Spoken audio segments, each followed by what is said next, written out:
Hi everyone, in this quick tutorial I'll be showing you how to use the basic 3D engine in After Effects.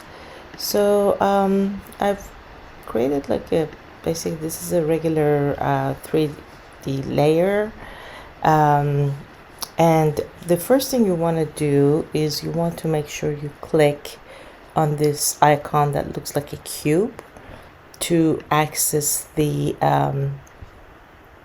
3D options in After Effects. So if I come back down here, let's just look at the transform tool, and let's see here, and you can see that now I have a third number based on the X and the Y and the Z position.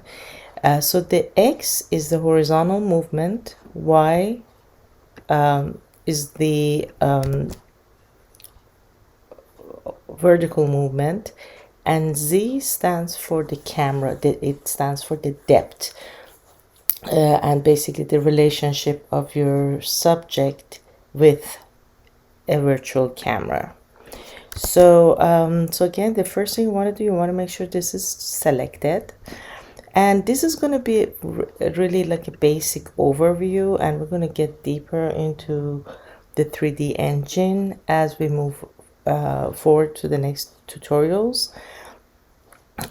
So I'm just going to go ahead and activate this layer. I've already created the comp, so let me show you. So first we have the animation, and as I mentioned before, if I open this up, you'll see that I have my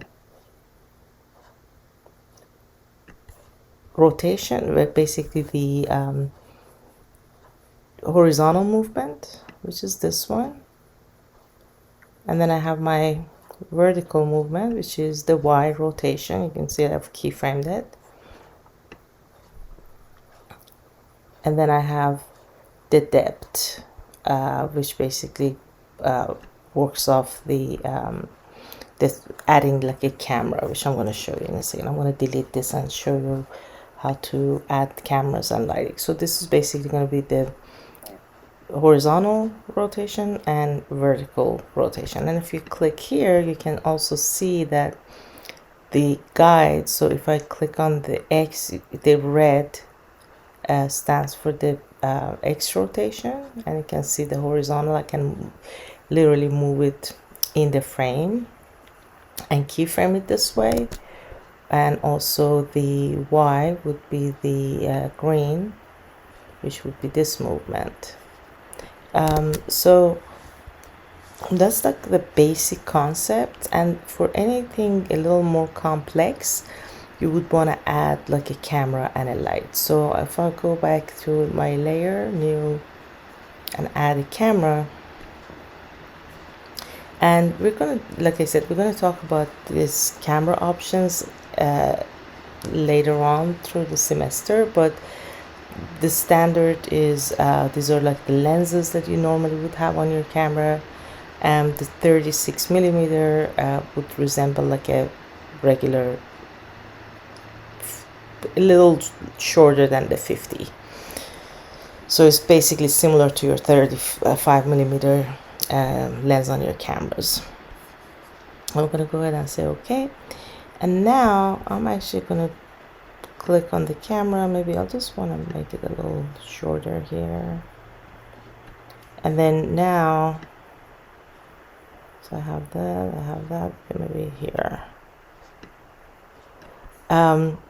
If I open up this option here, the transform option, you can see that I have a whole bunch of new transform stopwatches here.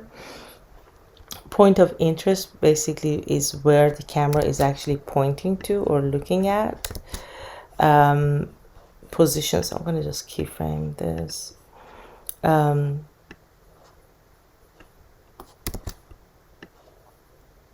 Oops, sorry, I'm not on the, just go back here. Yeah, there we go. I wasn't on the actual layer. Just move that over here.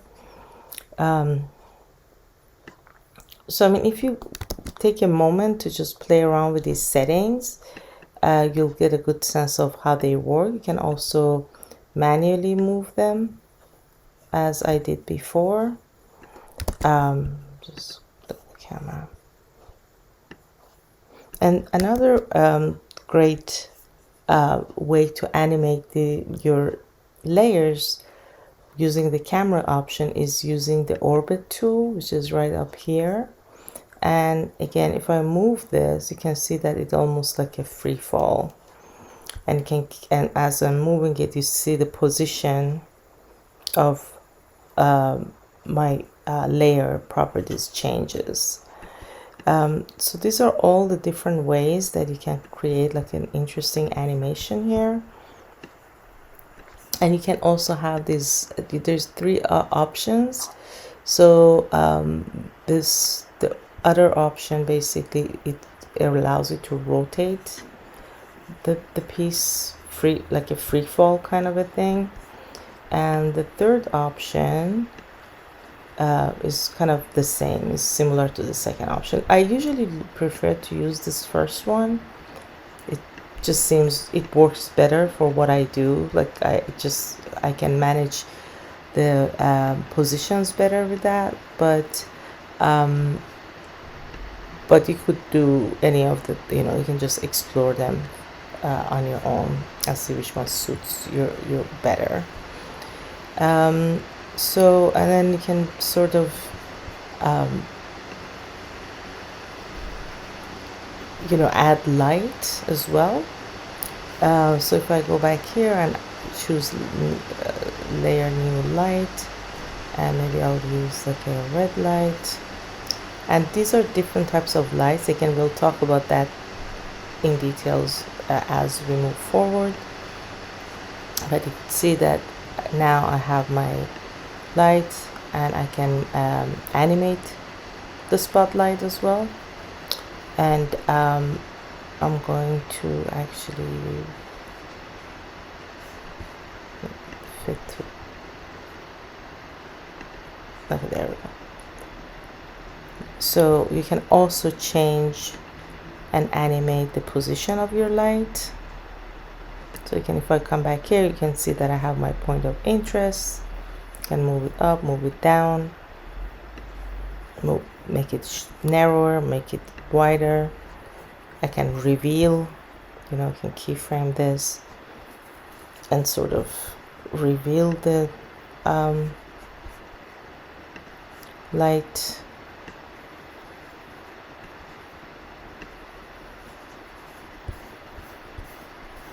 Something like that. It's easier if you're not working on a laptop when you're working with these properties, because you have better control with the pen tool or even a mouse.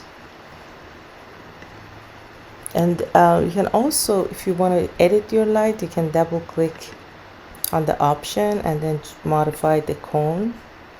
That's the opening of your light, so you can just sort of modify that and animate your piece this way. You can change the feather of your light if you don't want it to feather, or you want it to feather. So if I don't want it to feather, you'll see that's just going to have a harsher reveal. It doesn't, you know. And then you can also let's see here,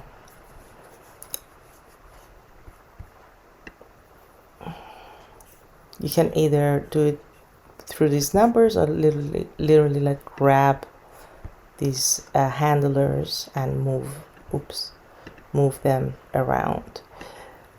Generally speaking, After Effects does not have the best 3D engine, and that is why we normally would use the engine of Cinema 4D that is embedded into After Effects interface.